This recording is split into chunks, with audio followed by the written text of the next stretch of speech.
a parte de fotopolimerização em Cuba. Então, como está dizendo aqui, ó, o início da utilização desse tipo de tecnologia foi lá em 1980, também é bem antigo. Aqui a gente utiliza solidificação de resina líquida por projeção de uma luz UV.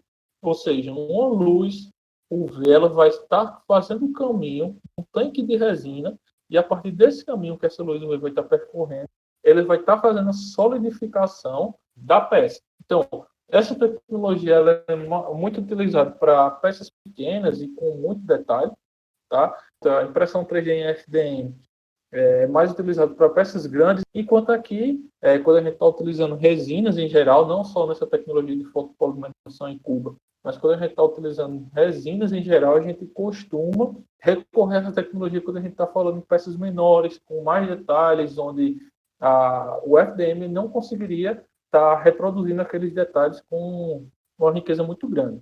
Então, falando um pouco de materiais, ó, a parte das resinas, a gente tem hoje em dia resina rígida, resina flexível, não está aqui, mas a gente tem também resinas flexíveis, resinas que, eu falo em resinas flexíveis, são flexíveis, gente, parece borracha, parece uma espuma, que ela é mole mesmo.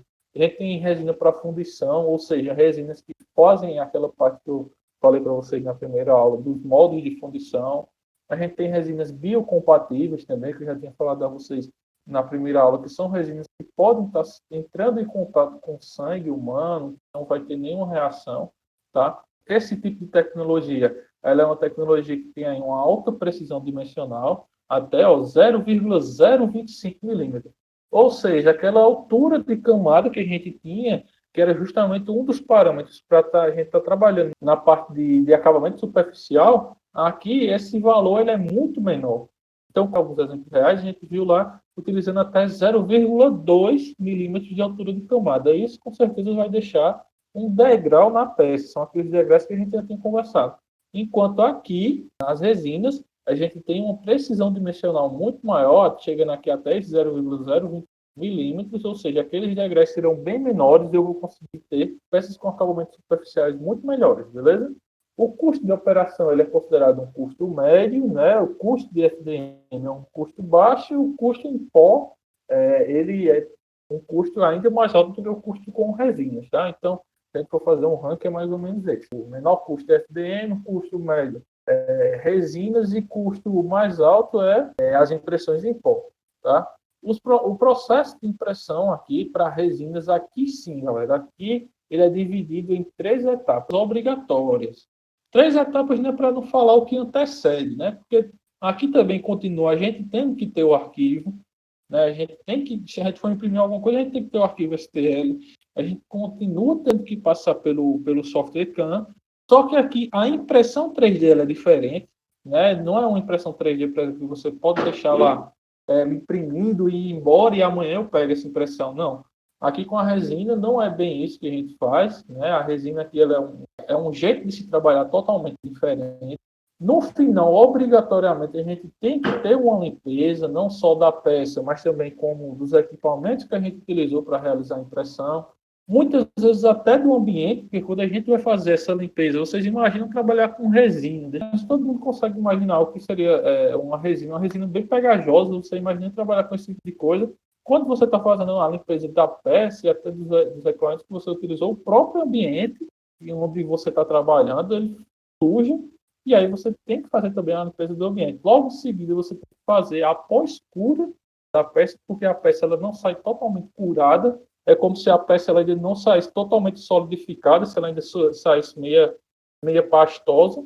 Né? Então, uma das partes obrigatórias, quando a gente está falando de impressão 3D em resina, é a pós-cura. E a gente vai estar vendo isso. A fotopolimerização, aqui já a primeira figurinha com o esquema, né, que já dá para a gente ver melhor como é que funciona. A fotopolimerização em Cuba, a SLA, ela se baseia aí no princípio da estereolitografia, né, que é basicamente isso aí, esse esquemazinho que eu vou explicar aqui para vocês. Olha só, a gente vai ter aqui um tanque de resina, tá? Onde a gente antigamente na FDM tinha lá só a plataforma de impressão lisa, aqui a gente tem um tanque de resina. Então, isso aqui é um tanque onde tem resina líquida aqui dentro.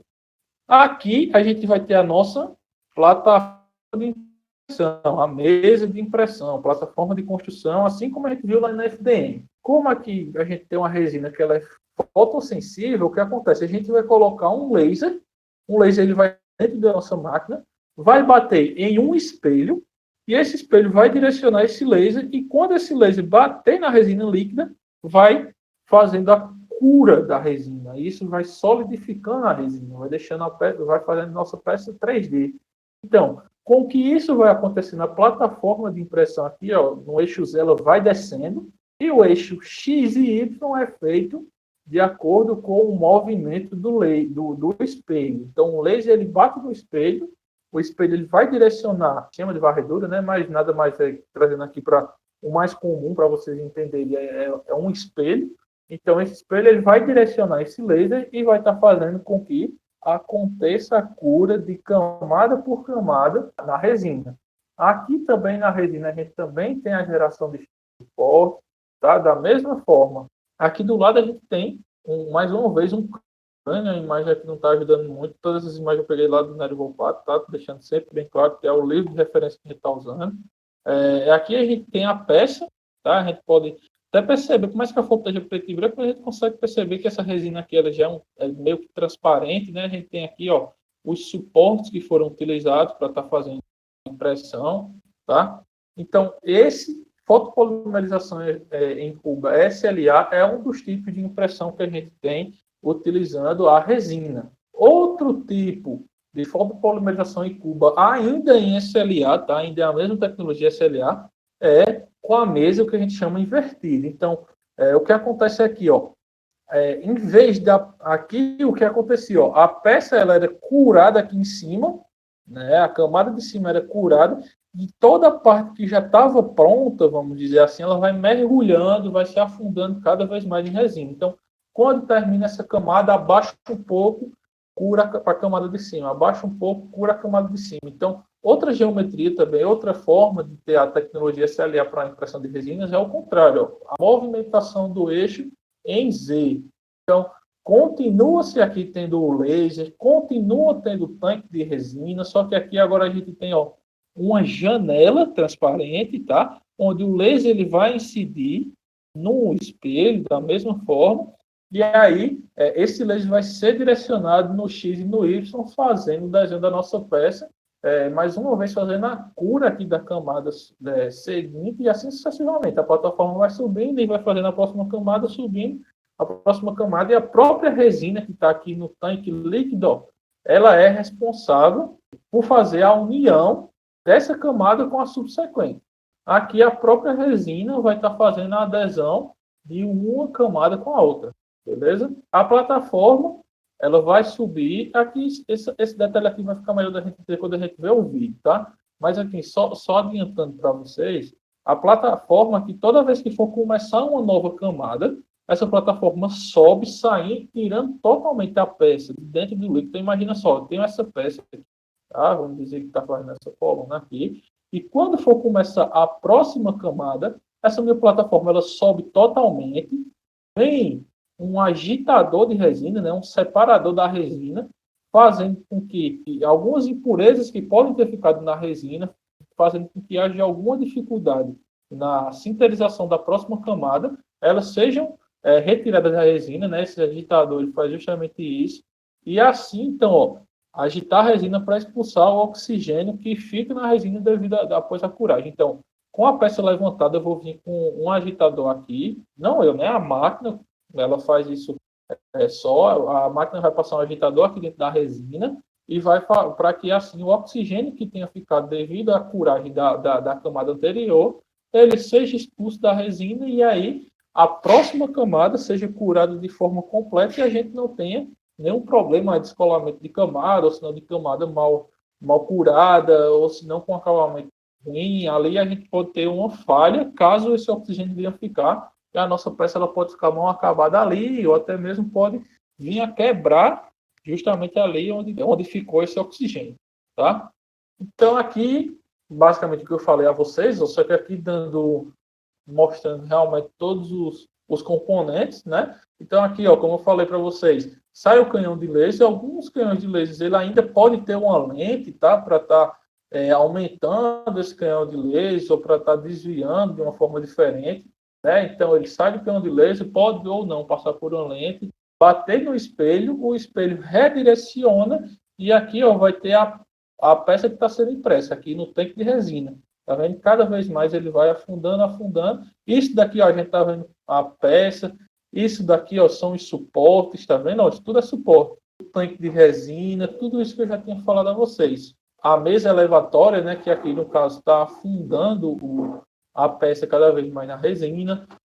Aqui a gente tem aquele outro tipo de arranjo, né, onde a peça ela vai saindo do tanque de resina, mas aqui do mesmo jeito, ó, tem um canhão de laser, pode passar por lente, mas obrigatoriamente passa por espelhos, né? Aqui tem um esquema diferente de espelhos, não necessariamente o laser ele passa e bate só em um espelho e chega. Aqui, por organização da própria máquina, pode ser que, como está sendo representado aqui, ó, sai do canhão do espelho, bate nesse primeiro espelho, no segundo, no terceiro, para poder chegar na peça. Isso daí vai depender de fabricante, tá, pessoal? Isso aí, cada marca de impressora, ela utiliza sua tecnologia de maneira diferente. A gente está falando aqui de um geralzão. Sai do canhão de laser, pode passar, dependendo da máquina, por uma lente, mas obrigatoriamente vai passar pelo espelho, que pode ser um ou mais espelhos, e através do espelho vai chegar no tanque da resina, no tanque de resina, e quando esse laser bater na resina, vai acontecer a cura e assim vai formando a peça final, beleza? Aí aqui vai ter os videozinhos, vamos clicar aqui para ver se ele abre. Então, olha só. Aqui, galera, isso aqui é o vídeo de uma máquina, tá? Em si, é uma marca, tá? Essa aqui é a máquina Form2 da empresa Formlabs. Então, aqui, além de eles mostrarem o funcionamento em si, eles estão mostrando a máquina deles, né? Como ela é feita. Uma coisa que eu esqueci de falar para vocês, ó, que esse tanque aqui de resina não pode permitir que a luz de fora chegue aqui até a resina, tá? Porque senão pode acontecer da polimerização da resina antes do processo de impressão. Então, esse tanque aqui, ele ser laranja, e a própria cuba aqui, ó, vocês vão ver a própria cuba que está fechando tudo aqui ser dessa cor laranja. Isso aqui não é só por conta da cor, é porque isso aqui tem uma tecnologia que impede que a luz do ambiente entre aqui no tanque de resina e faça com que aconteça a cura da resina sem ser no ambiente de impressão. Então, aqui a gente consegue ver a plataforma descendo, ó. Aqui, ó, o esquema de espelhos, como eu falei para vocês, essa impressora aqui, ela é aquele tipo de impressora que upside down, né? Ou seja, o canhão de laser ele passa aqui, tem todo esse esquema de espelhos aqui para acontecer a impressão da peça. Então a gente consegue ver isso aqui na prática, ó. O laser sai, bate nos espelhos e aí, ó, vai fazendo o desenho da peça, vai batendo na resina, ó, fazendo a confecção da peça. E aí, ó, toda vez que faz uma camada, como eu falei para vocês, a peça sobe, o agitador vem para tirar qualquer resíduo de oxigênio, de qualquer outra impureza que possa estar fazendo a macuragem da peça, vamos dizer assim, né? A má aderência de uma camada à outra. Aí passando o laser, fazendo a agitação também. O tanque de resina, ele uma hora vai acabar, senão... E aí, aqui vai ter o cartucho de resina que sempre que esse tanque aqui ele for baixando desse nível, isso aqui é um nível de resina, sempre que o nível de resina for baixando, um sistema eletromecânico ele vai avisar e vai acontecer a liberação de mais resina que encher o tanque, tá? Mostrando aí a parte do todo da impressora, que são as resinas, ó, tipos de resinas diferentes, são resinas basicamente, a maioria delas vem em tanques de 1 litro, tá? Aqui, para essa empresa Formlabs, a resina ela é diferenciada de acordo com a cor, tá? Aqui tem as resinas flexíveis, ó. Aqui é onde vai justamente o tanque de resina, aqui é a peça final. Ela aqui vai fazendo, ó, a camada, isso aqui, ó, esse 651 de 652 é a quantidade de camadas, ou seja, ele pegou essa peça 3D, esse modelo 3D aqui, e para esse caso aqui ele fatiou em 652 camadas que vão ser impressas, né? Vamos ver o próximo vídeo aqui. É também impressão em SLA, tá? Um vídeo complementar aquele outro. Aqui a gente vê justamente o nível de detalhe que a gente consegue obter com a impressão de resina. Se a gente for comparar aqui, ó, o tamanho da unha do rapaz que está segurando e ó, o tamanho desses detalhes aqui, tá vendo? Aqui mais uma vez o laser. Essa aqui já é diferente, tá? Essa aqui é de uma outra marca, né? Mais formulável, então não tem mais aquele tanque de resina, tá? Esse daqui já é aquele outro tipo, ó. A peça vai se afundando cada vez mais no tanque de resina, aqui mostrando como é que o laser vai fazendo a, a cura da resina para só obter a peça 3D, tá? As estruturas de suporte, né, também estão presentes aqui na impressão em resina. E aí, como eu falei a vocês, ó, a peça ela sai ainda toda embebida de líquido, tá? Então, por isso a gente tem que passar por uma limpeza, ó. Essa limpeza normalmente ela pode ser feita com ar comprimido, mas na grande maioria das vezes ela é feita através de álcool isopropílico, né? Você coloca a peça num tanque de álcool isopropílico e aí essa deixa um tempo lá, vai agitando, mexendo. Essa limpeza ela é feita automaticamente. Após isso, ainda tem que passar por uma pós-cura, né? Aqui, mais uma vez, ó, um forno de lâmpadas UV, onde vai estar fazendo a cura daquela camada de resina que está na superfície da peça, mostrando o resultado final da peça, que é a bandeja de impressão, né, que acabou de mostrar, e que a gente consegue estar fazendo. Ó, tolerância dimensional muito, muito, muito pequena, ou seja, um ajuste dimensional muito grande, a gente consegue estar fazendo peças como essas aqui, ó. Tá vendo? Mostrando a resistência da peça, ó, fazendo um anel, o detalhe que tem em cima do anel, tá vendo? Representando a resina flexível, e é isso. Pronto, a empresa Formlabs, ela é muito conhecida aí no ramo de impressão 3D utilizando resina.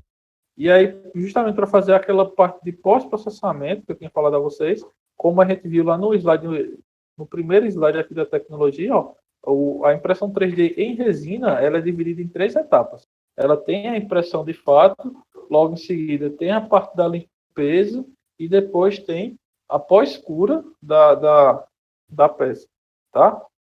E aí a empresa Formlabs, ela justamente, além de vender a impressora, né, e vai estar realizando a primeira parte da impressão da peça, ela também fornece os equipamentos para realizar a limpeza, né, que é o Form Wash, e aqui nada mais é, galera, tem um tanque onde ele está com álcool isopropílico, ó, até aqui álcool isopropílico, a gente coloca a peça aqui dentro do tanque, e quando a gente liga essa máquina, esse álcool isopropílico ele vai circular várias horas e várias vezes aqui dentro, e vai estar fazendo a limpeza da peça.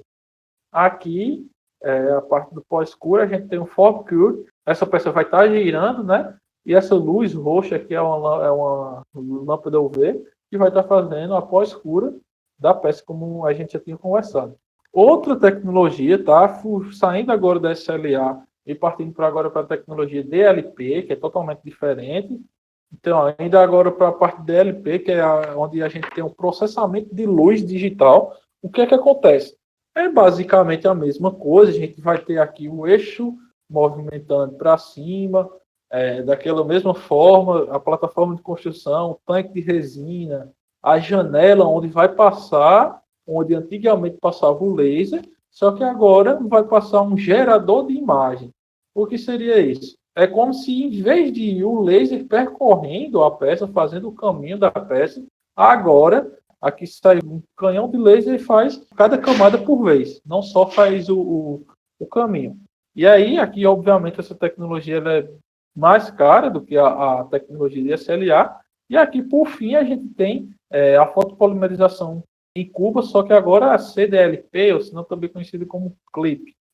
A produção de interface líquida contínua. Ou seja, aquele gap de tempo que a gente tinha antes, ó, isso aqui é na SLA, vamos dizer, ó. Aqui a gente tem todo o tanque de resina, aqui vamos supor que isso aqui é a resina, ó. Aqui a gente tem a plataforma e aqui aquela janela. O ciclo de impressão que a gente viu lá no vídeo era o quê? A plataforma estava baixa, o laser ia passar aqui, ia fazer a camada, né? Seria justamente na fase de exposição, ele ia estar fazendo a camada. Logo em seguida, ia acontecer a separação, ou seja, a bandeja ia levantar, a peça ia sair dentro do tanque da resina, para acontecer o espalhamento da resina, né? Aquela parte onde a gente ia ter a liberação dos resíduos de oxigênio que tinham ficado da outra cura, ou alguma outra impureza que ia estar fazendo com que as camadas elas não ficassem bem aderidas uma na outra, e logo em seguida ia ter o reposicionamento para que tudo isso aqui voltasse a acontecer mais uma vez. Só que nessa tecnologia aí, o CLIP, ou CDLP, como vocês preferirem, o Nery Volpato ele considerou isso daqui como uma zona morta, né? Então ele desenvolveu a tecnologia para que não fosse mais necessário essa separação, espalhamento e reposicionamento. Então, a impressão de uma peça aqui demorava um certo tempo e a impressão dessa mesma peça aqui com esse novo tipo de tecnologia, ela é feita de uma forma bem mais rápida, porque a gente vai dar de uma etapa de normalmente 5 ciclos, aqui para esse tipo de tecnologia só são precisos 2 ciclos. Tá entendendo? Então não tem a parte de separação, espalhamento, né? Porque vocês viram lá no vídeo que não é só o tempo de a plataforma ela levantar, a peça sair, não. Ainda tem que o agitador vir, passar em toda a resina, tem impressoras que isso acontece mais de uma vez por camada. Então, às vezes o espalhador ele vem uma vez, volta, vem de novo. Então, isso tudo foi encarado, né, como uma perca de tempo e aí essa tecnologia CDLP ela veio justamente para tirar essa perca de tempo aí na elaboração das peças em 3D. Aqui eu trouxe algumas empresas que utilizam, que trabalham, né, com esse tipo de tecnologia, que é a fotopolimerização em cubo. Não falando só em SLA ou DLP, falando da fotopolimerização em geral, né? A 3D System nos Estados Unidos, que ela trabalha com escaneamento vetorial, ou seja, trabalha com o laser, né? A gente tem aqui a Evision-Tech na Alemanha, que aí já trabalha com a parte de imagens, ou seja, com canhão de laser, e assim sucessivamente. Tem a Formlabs aqui, que a gente viu lá o vídeo da Fortune, tem outras empresas também, né? Aqui a gente tem a parte de materiais, né? Ou seja, os materiais de fotopolimerização é resina, né? Então a gente tem aqui a comparação. 2 resinas da mesma marca, né? Que é essa do Ponte aqui, uma resina acrílica com uma resina epoxídica. Então a gente tem aqui algumas características importantes, né? A precisão, a contração volumétrica. O que seria isso? Depois da peça feita, a peça ela tende a sofrer uma contração, ou seja, ela diminui um pouco suas dimensões. Ou seja, se você projetou sua peça para ter exatos 100 milímetros, ali você não ia ter, na peça final você não tem esses exatos 100 milímetros, você tem alguma coisa um pouco menor devido a essa contração volumétrica aqui. Tá? Então, para essa resina aqui, a gente tem de 5 a 7%, para essa outra aqui, de 2 a 3%. Propriedades mecânicas, muito importante, suas unidades, o módulo de elasticidade, a resistência à tração, dureza, resistência ao impacto, resistência à flexão. Enfim, depende também do fabricante. Tem fabricante que ele pode dar mais ou menos detalhes da sua resina. A gente tem aqui, propriedade térmica, qual a temperatura de deflexão ao calor. Pode ser que esse dado seja importante para quando você estiver fazendo a escolha do material que você vai utilizar na sua impressão. Tem a velocidade de produção, energia crítica requerida. Tá? Aqui a gente tem a comparação de 3 marcas diferentes, tá? Resistência à tração, alongamento. Tá? E essas tabelas aí vocês conseguem achar muitas delas, tanto no livro quanto na internet. Aqui a gente tem os cartuchos de resina, que eu tinha falado a vocês.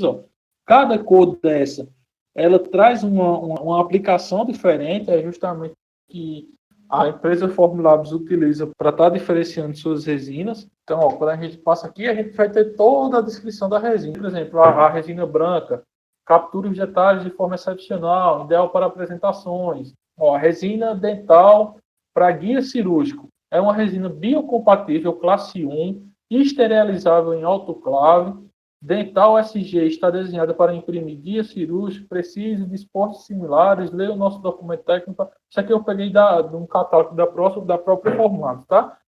Então, quando você for realizar a impressão em 3D em resina, por exemplo, a Formlabs, ela só aceita resinas da marca Formlabs. Não adianta a gente querer vir colocar outra marca de resina que ela não vai aceitar. Então, diferente da impressão em FDM, impressoras em resinas ela ainda hoje em dia são um pouco mais fechadas. Está certo que a gente já está acontecendo o barateamento também da tecnologia de resina, mas ainda a gente não tem muitas impressoras ainda que aceitam todo tipo de resina, né?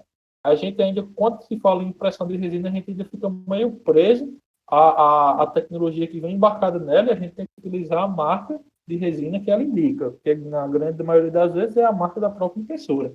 Aqui a Formlabs não é diferente. Então, se você tiver uma impressora Formlabs ou for trabalhar em um canto que tenha, sei lá, uma impressora Formlabs, que você for realizar algum projeto, né, você for fazer toda aquela parte de PDP, de desenvolvimento de produto, na primeira fase que você for fazer o desenho do seu projeto, desenhar a sua peça, você já vai ter que ir levando em consideração as propriedades mecânicas e acabamento superficial que você quer.